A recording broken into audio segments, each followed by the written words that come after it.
एक शहर में बबलू अपने परिवार के साथ रहता था। उनका पढ़ाई में जरा भी रुचि नहीं था। उन्होंने 9th क्लास तक का पढ़ाई किसी तरह से कर 10वीं कक्षा में था।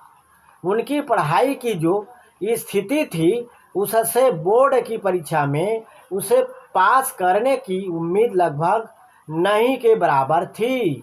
बबलू एक दिन जब स्कूल से घर लौट रहा था तो रास्ता में एक जगह रामायण की कथा हो रही थी।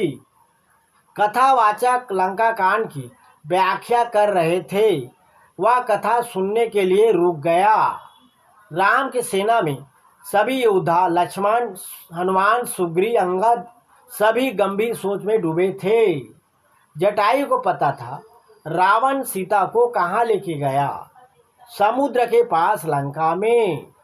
राम ने सुग्रीव को सौंपा, हनुमान ही इस समुद्र को लांघ सकता है।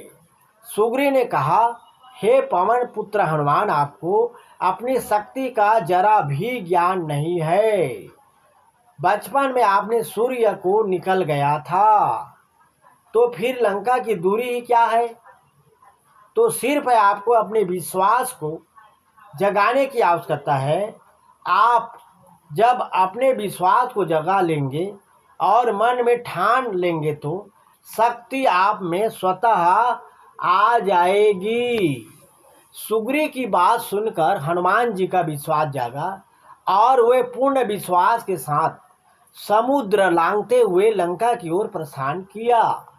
रास्ते में मुश्किल तो बहुत आई, फिर भी वे सभी मुश्किलों को परास्त करते हुए लंका में माँ सीता को ढूंढने में सफल हुए।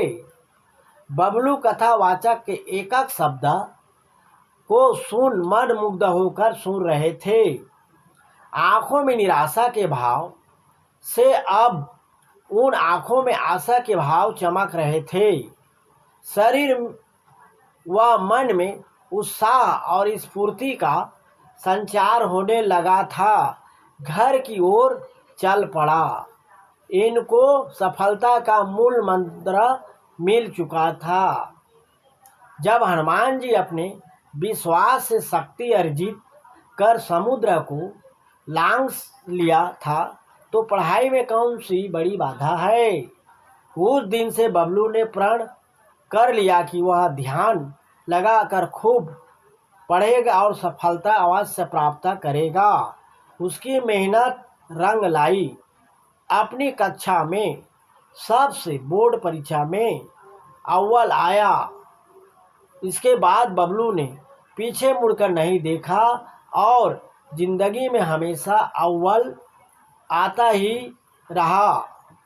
वह लोक सेवा की परीक्षा में भी प्रथम स्थान पर आया और अपने आप पर विश्वास की बदौलत वह सरकारी पदों में भी पदोन्नति होकर ऊंच से ऊंच पद तक पहुंच गया। Okay, thanks.